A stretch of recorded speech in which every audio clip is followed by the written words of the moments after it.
Hello, friends, and welcome to the First Unitarian Church of Salt Lake City for our joyous celebration today for the installation service for Reverend J Sylvan. My name is Amanda Esko, and I have the immense honor of serving as our Director of Religious Education. I'd like to welcome guests Reverend J has invited, Nicolene Valkenberg, who will be leading us in a meditation, almost Reverend David Waters, as Reverend J introduced him to me, Reverend Lora Young from South Valley Unitarian Universalist Society, Reverend J's family, especially their wife, Sue Buzzard, who is sharing their musical gifts today. I want to welcome all of those who cannot be here today. May their spirits inspire those who are gathered for this service.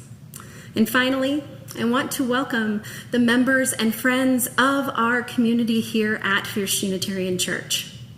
This is a celebration years in the making. An installation ceremony marks the formal celebration of the covenantal relationships of shared ministry between a congregation and a called minister. Today is meant to celebrate and honor the promises we are making to one another as we knit ourselves into shared ministry. Our congregational polity is rooted in these covenantal relationships, which Reverend Sue Phillips described as thriving in the intersection of individual, community, and the sacred. Covenant is part of the theological cornerstone of Unitarian Universalism. In our faith tradition, our relationships are voluntary and based on these promises that we make to one another. We form and sustain these relationships through connections to ourselves, each other, and something greater than us. These relationships are why we are gathered for this service today. Let us pause, take a breath as we light our chalice with these words. In the presence of this gathered community, we light our chalice today as a beacon of hope, love, and dedication. This flame symbolizes the spirit of Unitarian Universalism. We come together for a special purpose, to formally install Reverend J Sylvan as the minister of this congregation. This moment marks a new chapter in our shared journey, a moment where we acknowledge the sacred bond between minister and congregation and reaffirm our mutual commitment to nurturing each other's growth, supporting each other in times of need, and working together to build a better world. As we light our chalice, let it remind us of the light within each of us and the collective brightness we create together. It signifies warmth and connection, illuminating the path ahead, dispelling the darkness of ignorance and fear. We light this flame in honor of Reverend J, whose compassion and leadership have been and will continue to be a guiding light for our congregation. Let this light reflect the strength and resilience of Reverend J's spirit, a spirit that is dedicated to service, to fostering community, to the endless pursuit of truth, meaning, and joy. As this chalice burns, let its light guide Reverend J and all of us in our shared ministry. May it remind us that we are not alone in this journey. We are accompanied by a community that supports and sustains us, by principles of our faith that challenge and inspire us, and by the ever-present flame of love and justice that light its way. May this light bless this installation service. May it bless all of us who are here to witness, to celebrate, and to participate in this occasion. With gratitude and joy, we light our chalice, and we welcome the dawn of a new era for our beloved community.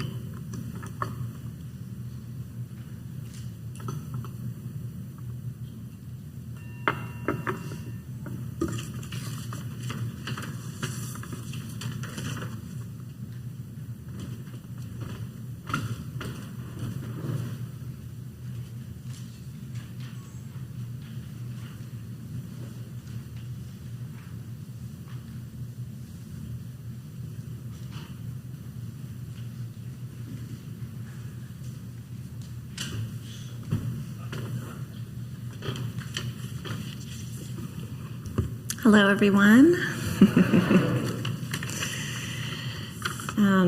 So I'd love to say a few words about Jay and I's shared history and why I'm with you all today, offering the meditation. We got to know each other in a yoga setting. I owned a yoga studio called Samara Yoga in Somerville, Mass. for almost 11 years. And sometime within that first year of being open, which was 2010, Jay began attending classes very regularly, enthusiastically. In those early days of running the business, I did just about everything myself. But Jay soon became a trusted presence to whom I offered one of my first set of copied keys. In order to help me with odd jobs at first, like checking in classes and cleaning the space. This began as a work study in exchange for classes, but grew into a management position, which they held on and off over many years when I needed support. Throughout those years, they also became a yoga teacher and eventually headed to Harvard Divinity School in nearby Cambridge. They spearheaded a queer yoga event at Samara, which created an inclusive body, gender, and heart-positive yoga space, the first of its kind in the Boston area. During those years, Jay became a sounding board, a confidant, an advisor, and a really cherished friend. So I have no doubt that they have and will continue to offer wonderful guidance, support, and leadership to this community. So, as students of yoga, just wanted to kind of give some context that it's in the body where we find the spirit. And one of Jay and I's mutual teachers and influences articulates the view that awareness is one of the traces of God in us. So by learning to feel the body more clearly, by spreading awareness and vital energy throughout it, we're tuning the material aspect of our being to our divinity. We're uniting our individuated selves with the universal or the transcendent. Through experiencing the physical more deeply, we can learn to experience the unseen unit of intelligence holding us all. So given that shared context, I thought I'd center this meditation in a body-centered way. So we'll start by having us all close our eyes and adjust your seat in any initial ways here that help you to feel upright but relaxed, comfortable. And I'll begin with a scan of the body to begin to send awareness throughout the body's parts and layers. And start by feeling through your face, the outer interface with the world around us. Scan through its skin, its muscles, all the little muscles between the eyes, cheeks, jaw, scalp, the mouth. And feel into now the entirety of your head. And as you begin to send awareness through the face and the head, just appreciate the effects of awareness. What happens when you pay attention? Does awareness have an organizing effect on what you're paying attention to? Does it help you relax? Start to send awareness now from the head down through the neck and throat, into the chest. You might sense the pulse of your heart, the gentle movement of your lungs.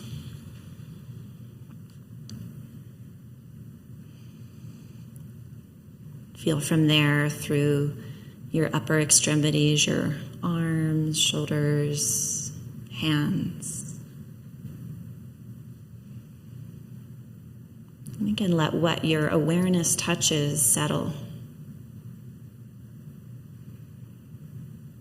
Appreciate that as the body settles and becomes still, there's also an aliveness there.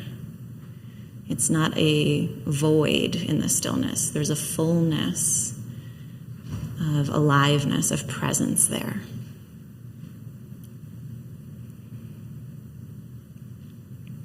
Feel down the length of your spine now to the lower body, the hips, legs, feet. See if you can sense through the layers of skin, muscle, bone. And feel up into the abdomen from there. And sense the gentle movement of your diaphragm down into the abdomen, causing it to billow out with your inhalations. And relax back with your exhalations.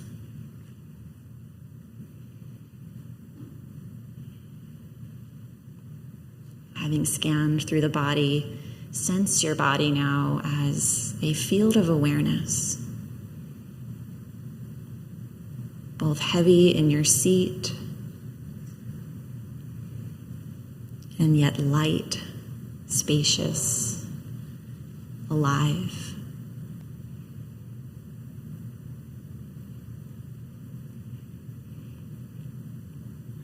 Consider now that the space you're experiencing in your own body is the space around you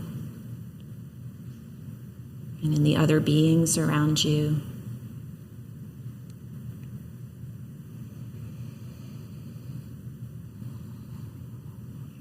That about what underlies your experience, underlies the experience of us all. Like the silence beneath sound.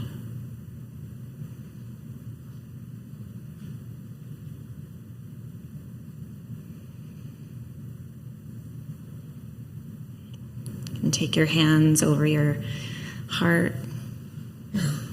Feel the contact of your palms on your body. Look for some gratitude for this body, through which we can enter our sense experience, our direct experience, through which we can gain refuge from the burden of thought and circumstance.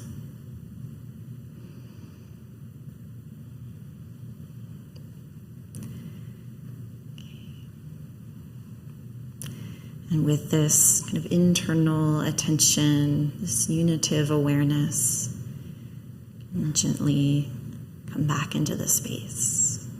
Open your eyes. Thank you.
Thank you, Sue, for the gift that you bring to this space today. Hello, First Church of Salt Lake City. This is a good day today. I want you to just relax and enjoy it. It has been a long time since this church has had the opportunity to install a minister. This is a good day, and you picked a good one.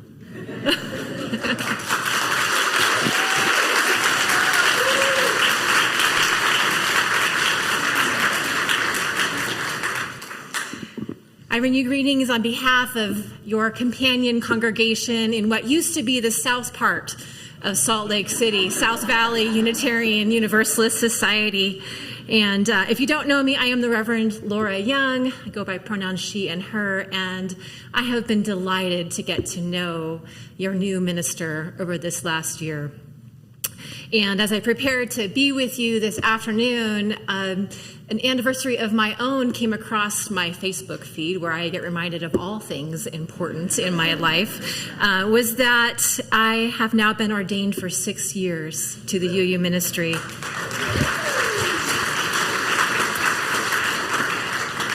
And that memory coming up on my Facebook reminded me of what a journey it is in this faith. Not just for those of us who answered the call to ministry, but for each of us who walks through those doors at some point in our journey.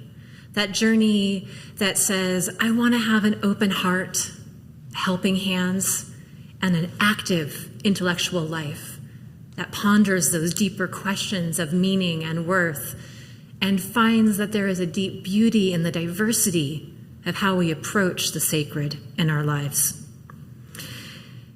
But I will say that becoming a minister is quite the journey. And what they don't tell you when you cross that ordination line is that the work actually begins the day after you were ordained. Because from that point on, you have to learn to stay a minister. So I don't know what it takes to stay a minister. I'm still very much figuring that out, but I have some wisdom that I'd like to share with you along the way, gathered from some of my mentors and friends. And I'm going to organize this under the practice of presence. That the practice of presence is what allows one of us who is called from the congregation and from our lives to do this wonderful and quirky job called minister of a Unitarian Universalist congregation. So the practice of presence, and I would suggest today that there are 5 P's, and this is one set of P's, and there's another one coming in a little bit. So J, you need to be present. Your family needs you to be present. Your congregation needs you to be present. Your colleagues need you to be present so that you can be at your best and you can serve this congregation with your heart full. Because this world is beautiful and heartbreaking at the same time. So your presence matters. And that's a lot of presence. And you can only be present for others to the extent that you are present with yourself. We need you in this work, and we are so glad you are here. So, the first P of presence. The first practice of presence is knowing that being a minister will make you a far better person than you planned on being. This was given to me by an early mentor, the Reverend Lora Brandis, and was she ever right? This call to ministry is quirky on its best days. Because once you invite the God of your understanding to take you on the formation journey, God's self will deliver the most surprising, delightful, and challenging opportunities for learning and growth. And serving in a parish will daily invite you to consider, to lift up, and honor the fullness of the human condition. And your job is to stay open, curious, and present. It's always complex. And my admonition to you is to not let it fall into binaries or singular narratives, but to seek the nuance, to seek the spaces in between and around and outside, the queer spaces, if you will, to embrace and embody those in your daily act of ministry. Invite queerness. Let that seep into you, through you, and surround you.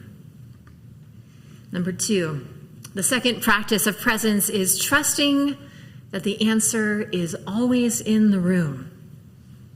This was given to me early on in my days as a chaplain. And one of the first opportunities that I had to learn this lesson was when I walked into the room of a gentleman who was probably 2 times older than me, in his mid-80s at that point. And I went in there with my little chaplain hat and my idea of what chaplaincy was about, and he wasn't having anything to do with that. In fact, he wanted to interview me. He needed to interview me. And then he wanted to mentor me. And I was resisting in my mind as I was experiencing this moment until a tiny voice said inside of me, let him help you. Let him help you for a moment. And once I did that, he opened up, began talking about what he wanted his legacy to be in the world, and we had a lovely chat. What I walked away knowing from that is that sometimes these roles that we call minister and congregant can be a little murky. Sometimes they even get switched. And that's okay sometimes. We're here to learn together. This is a shared ministry. So Jay, you won't know everything all the time. When we take this leap to show up in the world as a minister, be it at bedside or boardrooms or backyards, others can sometimes expect us to have all of the answers. And I'm here to tell you that Jay does not have all the answers, and neither do I. So here are some guidelines to remember what to do when you realize you don't have all the answers. That wisdom is collective. Wisdom is collective, and it builds upon the experiences and knowledge and joy and hardship of everyone who has ever come before us. And it makes space for those who will come after us. A perfectly good answer when you don't know the answer is to say, tell me more about that. Also, silence can be your friend, because it is in silence that we can hear the whisper of the heart.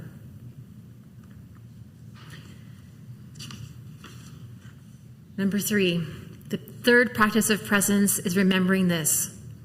J Sylvan, you are a kick-ass minister, and you deserve to be here. The acronym for this, by the way, is KAM, and I invite you to add that to your email signature.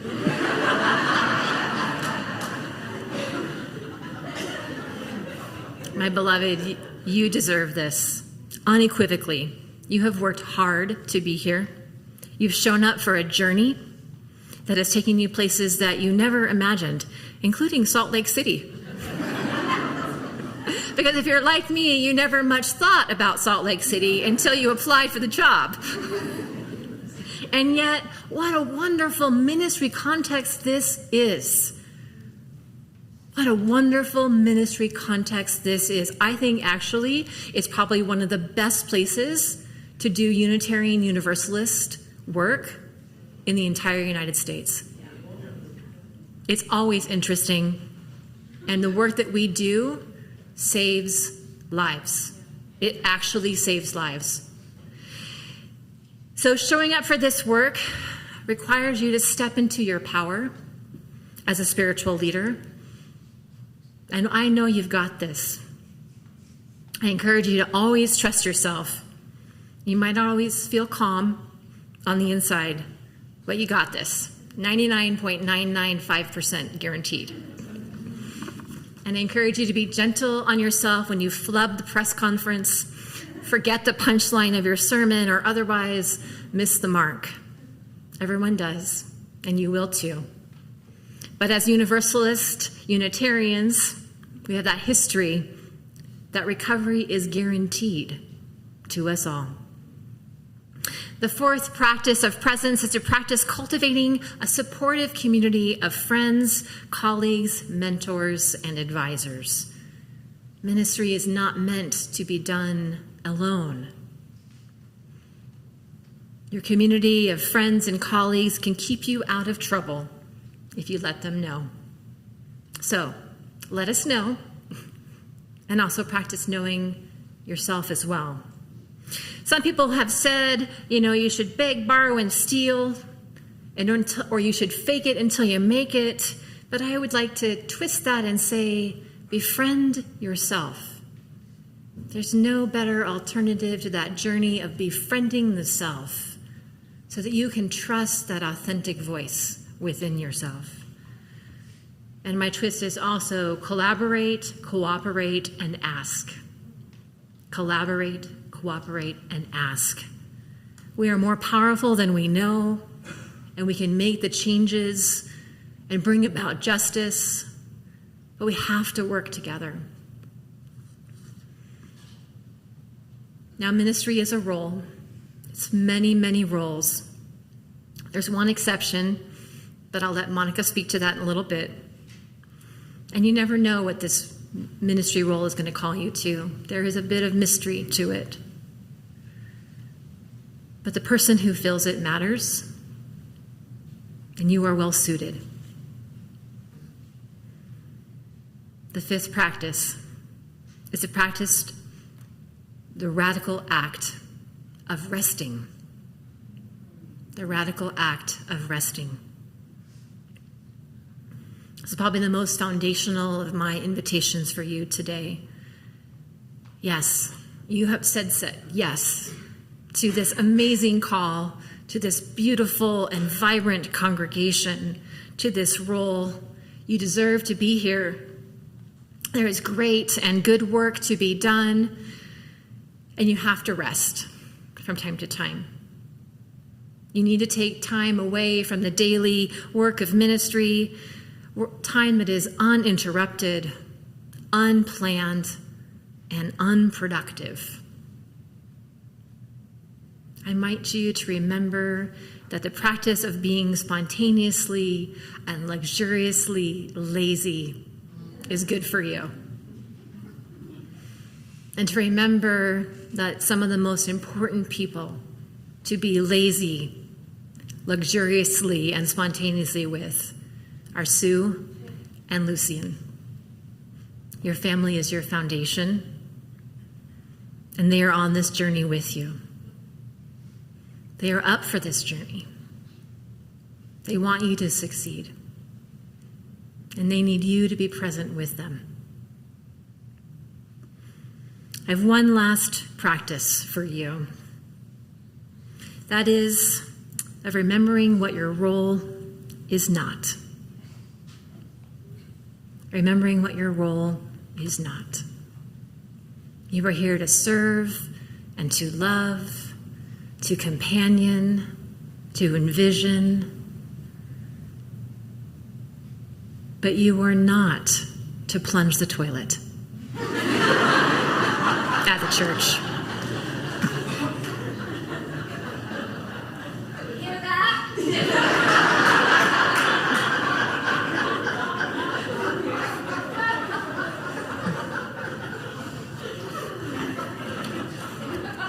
And I think I'll leave it there.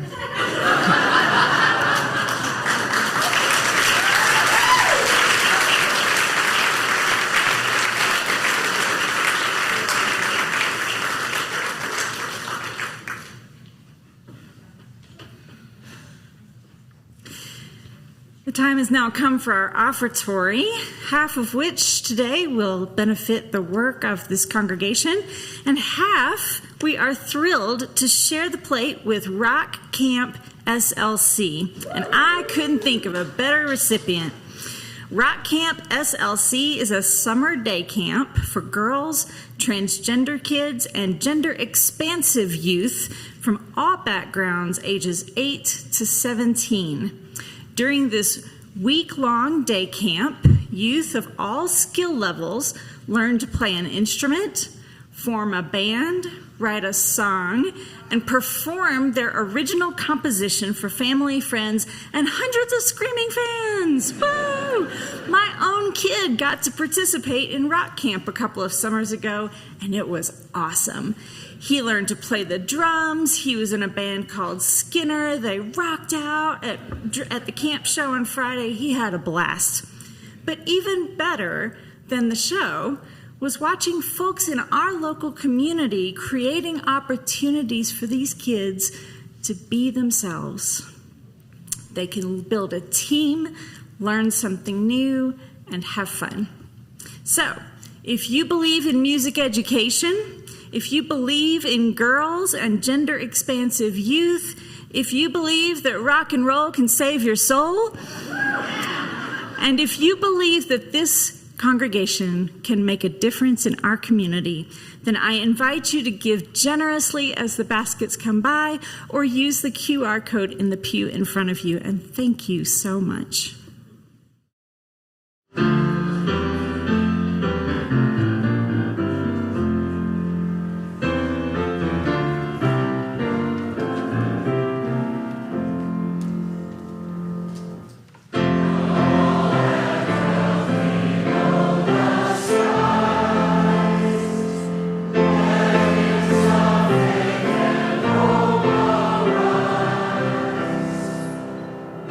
Peace.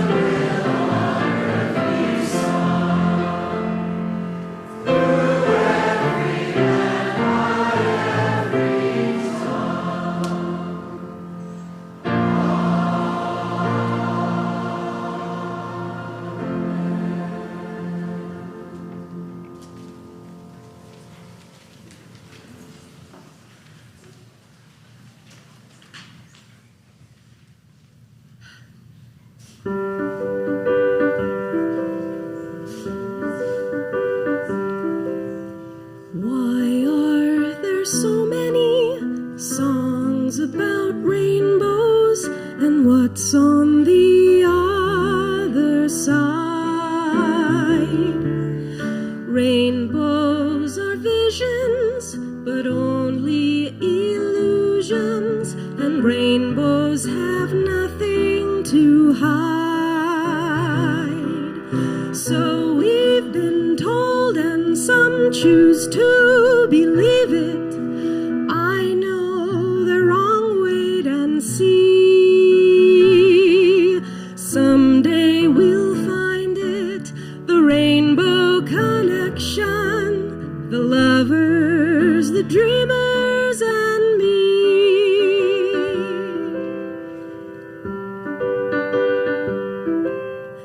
Who said that every wish would be heard and answered when wished on the morning star? Somebody thought of that, and someone believed it. Look what it's done so far. What's so amazing that keeps us stargazing? And what do we think we might see? Someday we'll find it, the rainbow connection, the lovers, the dreamers, and me. All of us under its spell. We know that it's probably magic. Have you been half asleep, and have you heard voices? I've heard them calling by name. Is this the sweet sound that calls the young sailors? The voice might be one in the same. I've heard it too many times to ignore it. It's something that I'm supposed to be. Someday we'll find it, the rainbow connection, the lovers, the dreamers, and me. La-da-da-dee-da-dee-doo, la-la-da-da-da-dee-da-doo.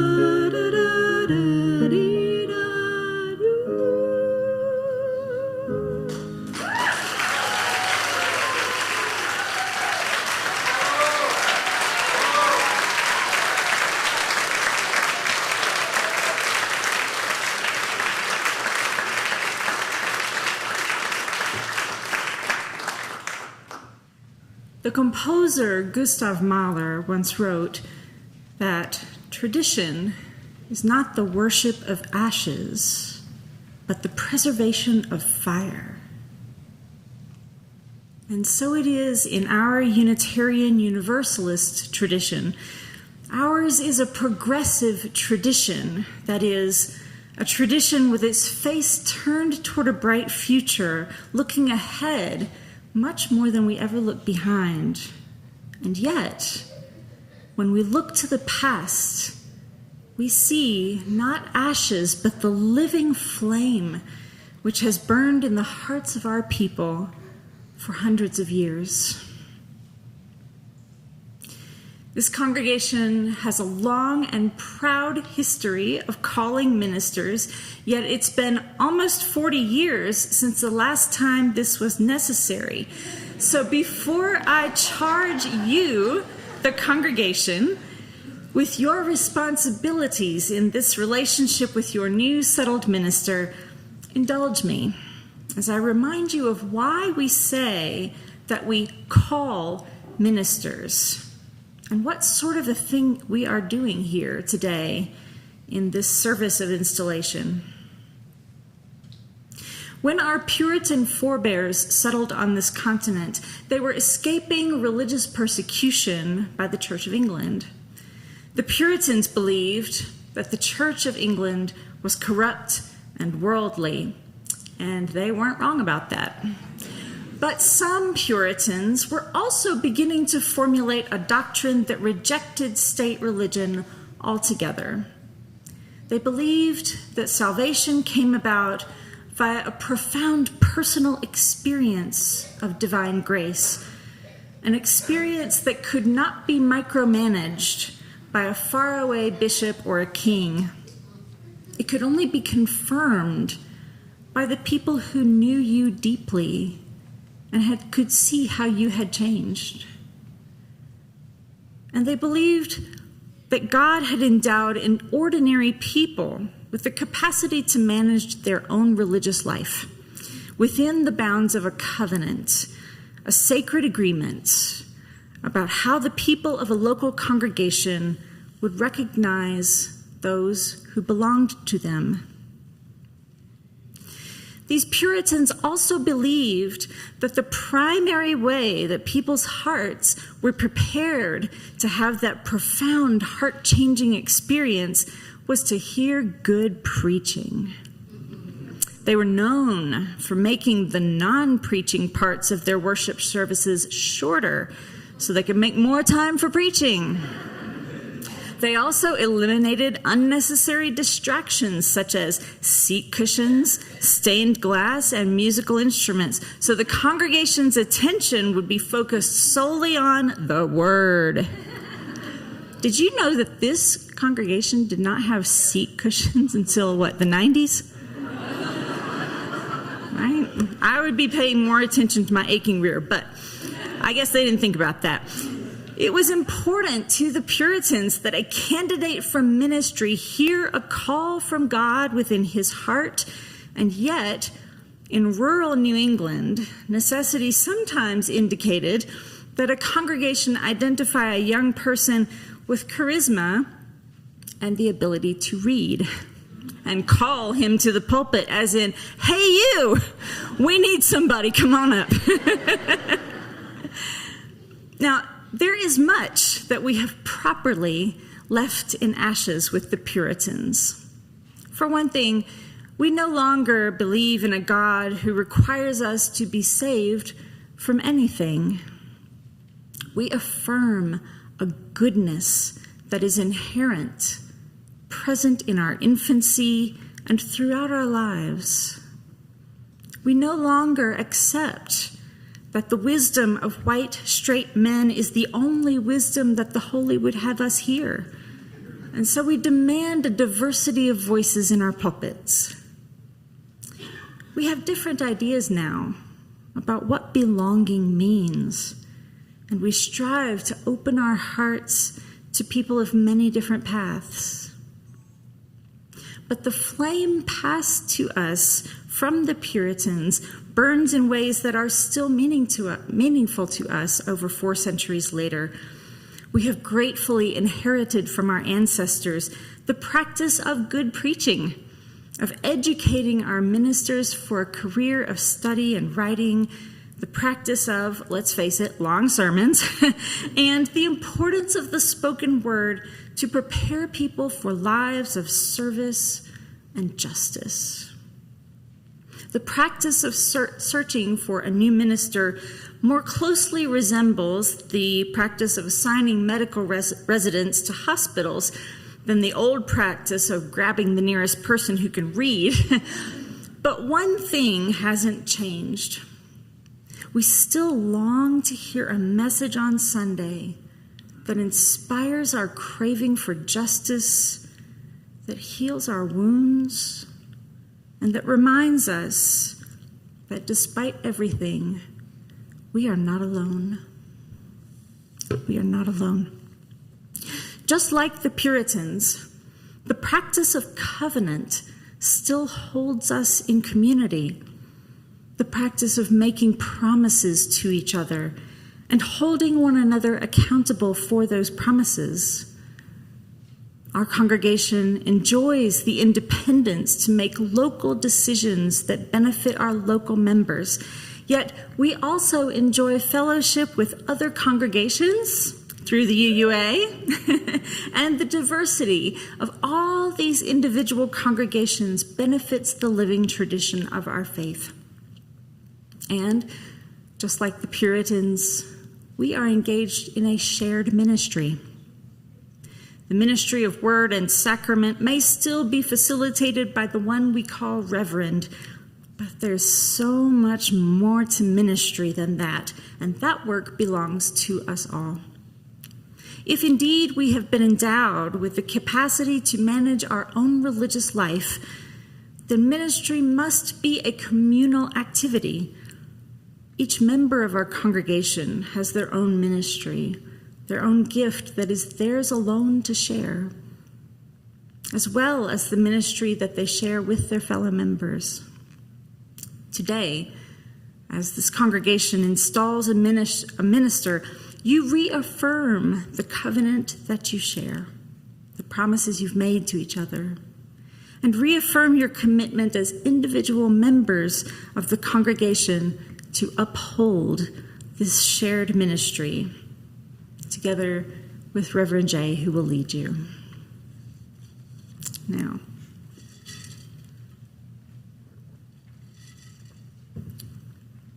Now let us consider the practice of professional ministry, which has changed with each generation. What is a minister?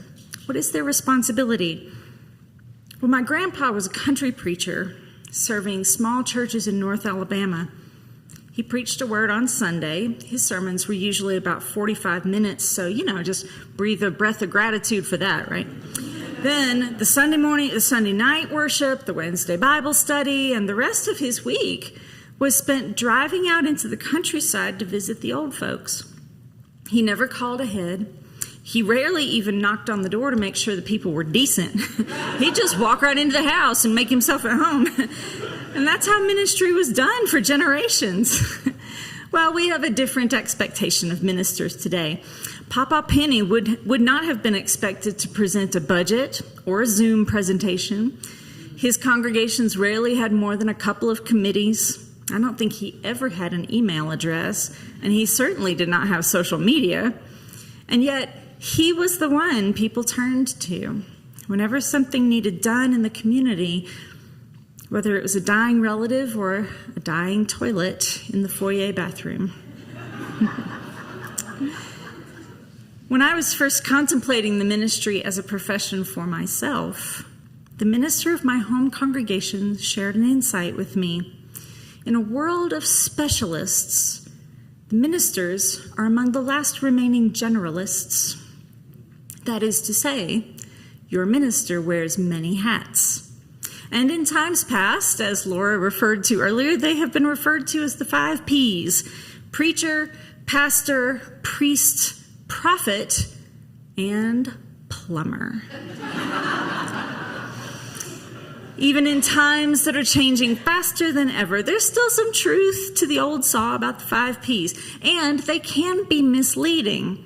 So today, as you install your wonderful new senior minister who you've gotten to know this year, I bring you a charge that reminds you of their role and yours, and how these roles must be negotiated to meet the demands of these days.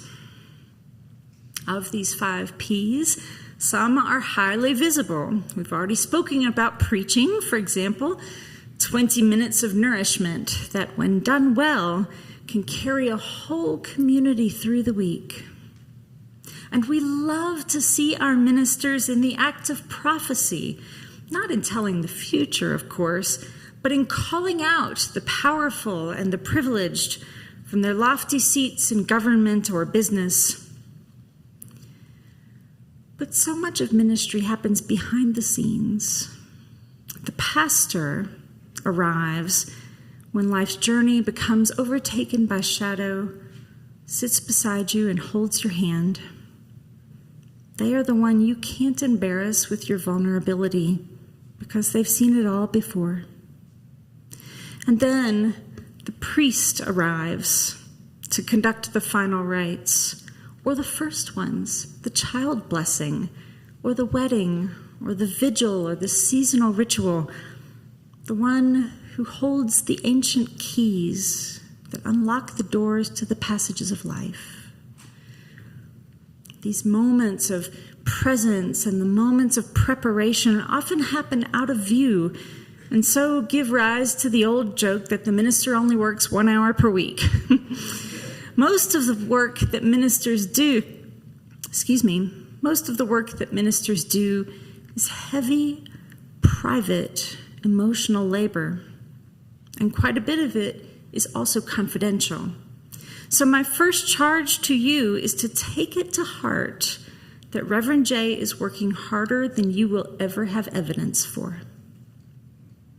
Be patient with them. Make sure that they have and take the time off that's allotted to them, and be gracious to them when their resources seem depleted. My second charge to you is to remember that your minister is a human being with a spiritual life of their own. It is the journey of their lifetime, a journey which for many people is deeply private and personal, but which Reverend J has chosen to make not only public, but an accessible resource to you. They are an artist who has conveyed their art, the art of their life, into a career of service. It is an act of love, and it is exceedingly tender and vulnerable. Jay's authentic spiritual expression is part of their gift to you, and so I charge you to accept that gift with gratitude. Encourage Reverend J, in the spirit of our third principle, to hone and nurture their gift through their spiritual practices and through connecting with their colleagues in ministry. Now, occasionally, something that Reverend J offers you from this pulpit might feel like it's not for you. In that moment, I invite you to wonder who in this room it might be for. And then offer up a little prayer of gratitude for the enormous diversity of faith that we get to share, and for the risk that Jay takes in facilitating that diversity through the gift of their self. And finally, I charge you, dear friends, never, ever allow your minister to become a plumber. I'm serious.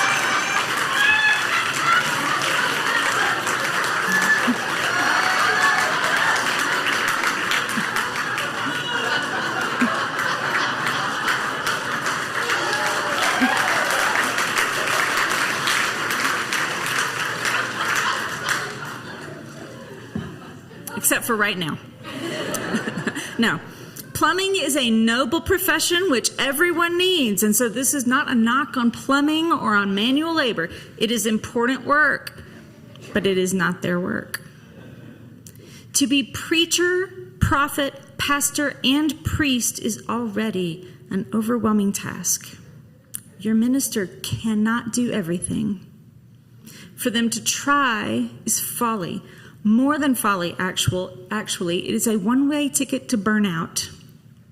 And right now, ministers are getting burned out left and right and leaving communities without competent leadership. I kind of feel like we should wrap every minister up in bubble wrap and feed them eclairs and champagne while they watch a never-ending loop of The Good Place on Netflix.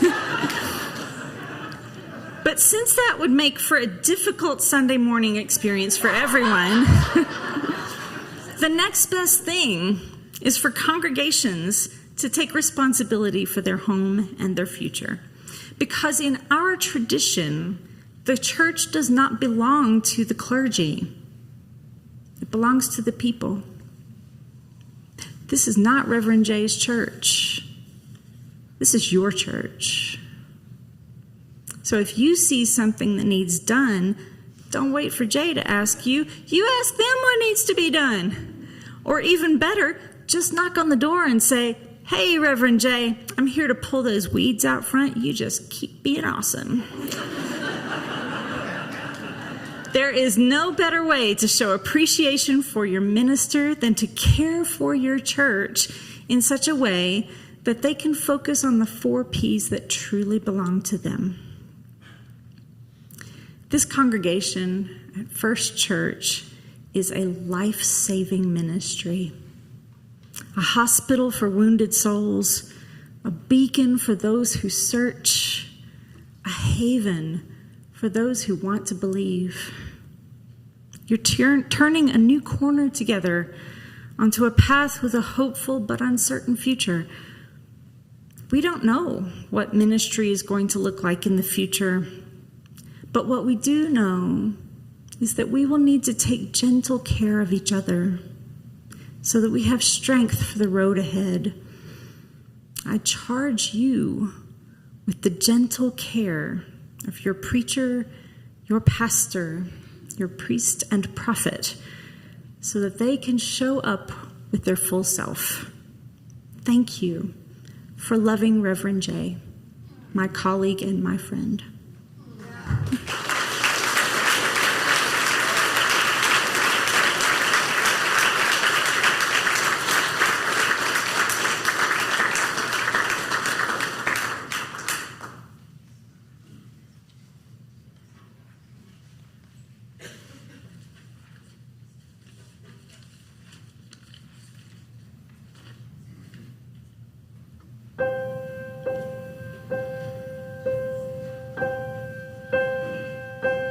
Some say love, it is a river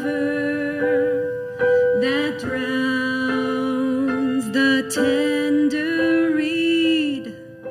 Some say love, it is a razor that leaves your soul to bleed.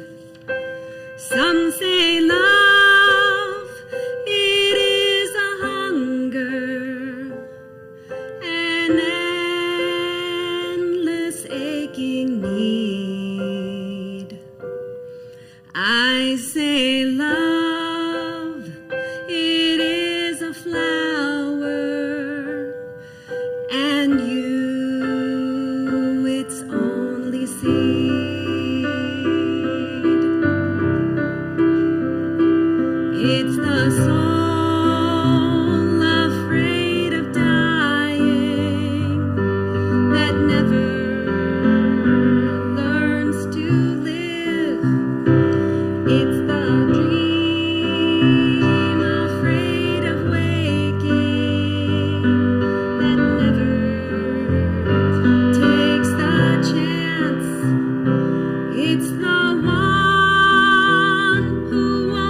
We have a ninth inning change. Is that a thing? I'm not a baseball person. So some of you may have heard that the wonderful Terry Tempest Williams was going to be here. Unfortunately, we had some surprises this week. A couple of days ago, I found out that due to an unforeseen circumstance, she was not going to be here. Let us all be disappointed about that. However, then the next day, my good friend, who I did not think was going to be able to attend, texted me and was like, turns out I can come. And I thought, what a wonderful serendipity that is. So some of you may have heard a certain podcast that Sue, my wife Sue and I, and my friend David Waters put on called It's in the Book, a Queer Bible podcast. Who has listened to that? A few folks, excellent. So my wonderful friend David Waters, who graduated the same year from Harvard as I did, from Harvard Divinity School, who is the former minister for education at King's Chapel, which is a UU church in Boston, a current minister at Grace Episcopal Church in Missouri, was able to come in, and he is going to offer a very brief blessing for this installation. So please welcome the almost Reverend David Waters.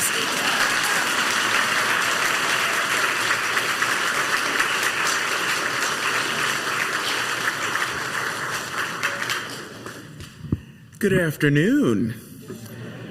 I am going to be blessedly and uncharacteristically brief.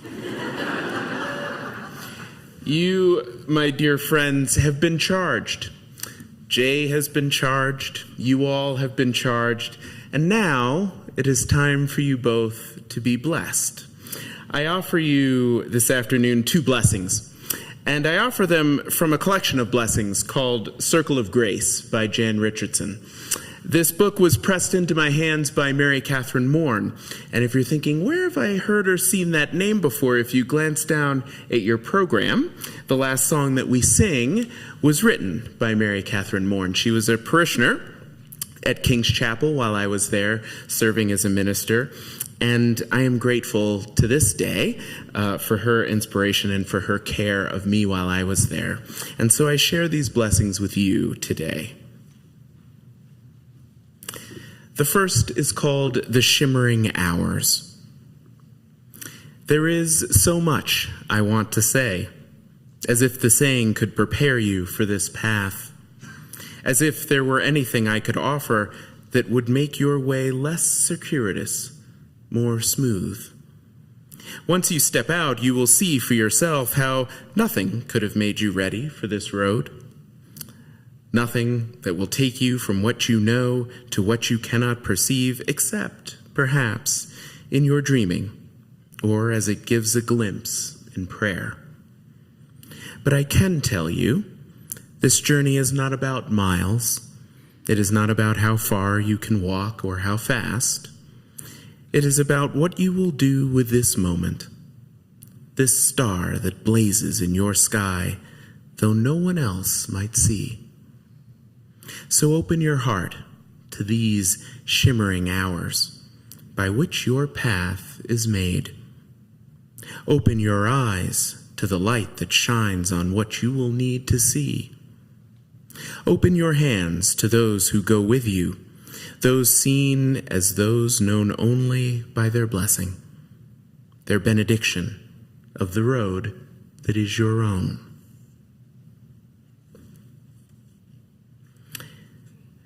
The second blessing that I offer to all of you is called This Grace That Scorches Us. Here's one thing you must understand about this blessing. It is not for you alone. It is stubborn about this. Do not even try to lay hold of it if you are by yourself, thinking you can carry it on your own. To bear this blessing, you must first take yourself to a place where everyone does not look like you or think like you. A place where they do not believe precisely as you believe, where their thoughts and ideas and gestures are not exact echoes of your own. Bring your sorrow, bring your grief, bring your fear, bring your weariness, your pain, your disgust at how broken this world is, how fractured, how fragmented by its fighting, its wars, its hungers, its penchant for power, its ceaseless repetition of the history it refuses to rise above. I will not tell you this blessing will fix all that. But in the place where you have gathered, wait. Watch. Listen. Lay aside your inability to be surprised, your resistance to what you do not understand.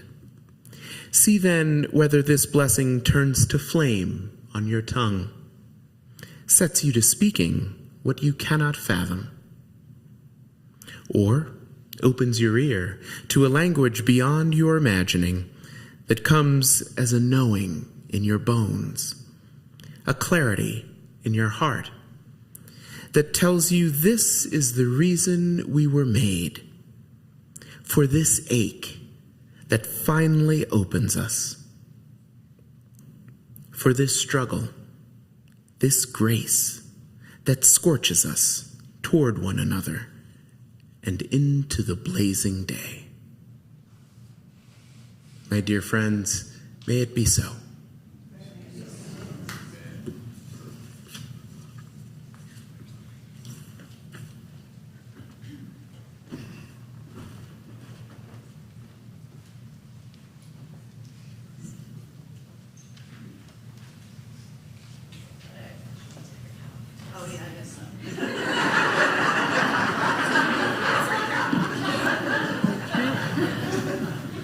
Because we couldn't have fit the stove over. I get it. As chair of the search committee of First Unitarian Church in Salt Lake City, I proudly proclaim that we desire to install you, Reverend J Sylvan, as our minister. We recognize that this act symbolizes a covenant together. We want you among us, preaching truth in freedom and love. Please minister to us in our times of joy and sorrow. Please demonstrate by your example, as well as by your teaching, the way of calm and courageous life with support for our weaknesses.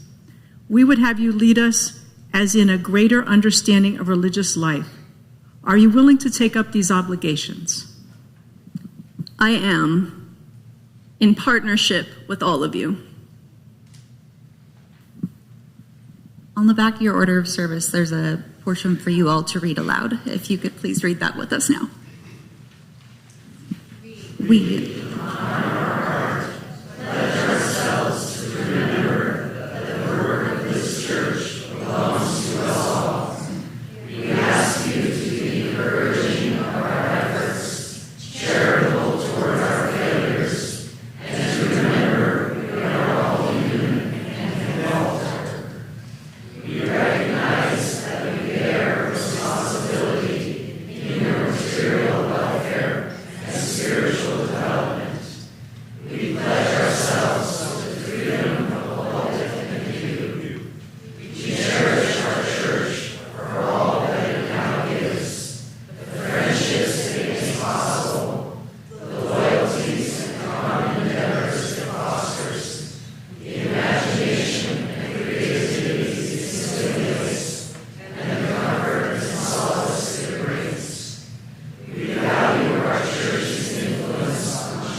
Having thus expressed our love and care for our church, we now entrust its ministry to you, Reverend J Sylvan, confident that you will share our feelings in full measure and that you will do all in your power to advance our cause.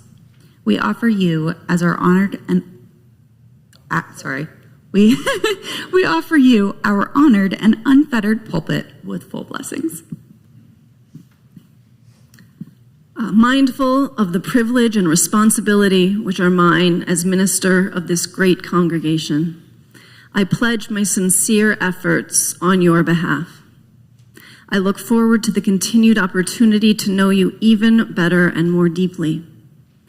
To the best of my ability, I will live the truth of our love. Above all, I will cherish and cultivate the ways of spiritual growth among us and with all people. We have chosen you, Reverend J Sylvan,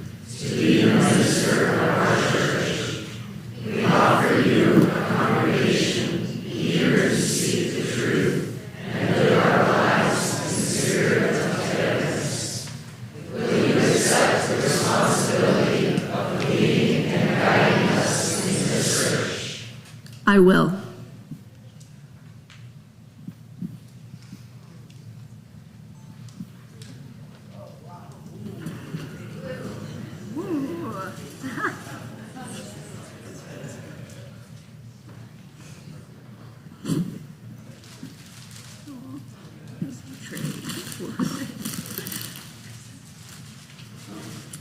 Then by my authority as elected president of this congregation, I now install you as the minister of First Unitarian Church of Salt Lake City.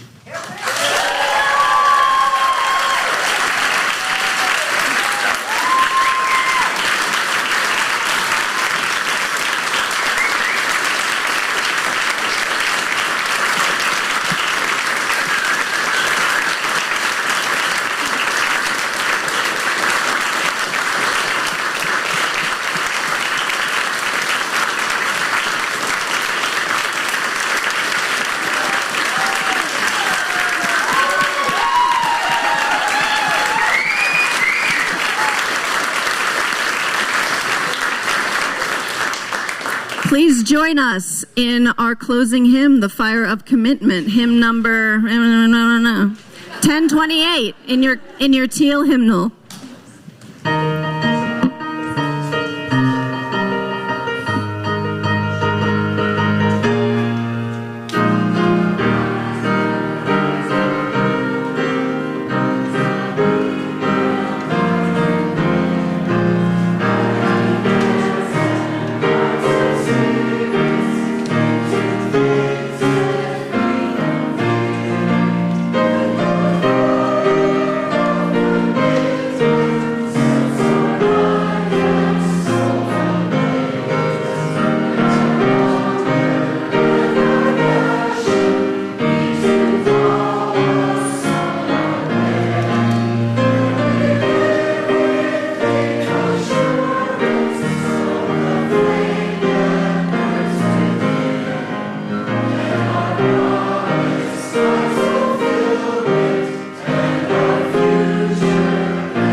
this call, but we have been in here for far too long. Let's go party in the next room and out on the pavilion. We have music, we have smoked fish, we have alcohol, and I think we have a wonderful candle making ceremony where we can all put our intentions into a beautiful candle.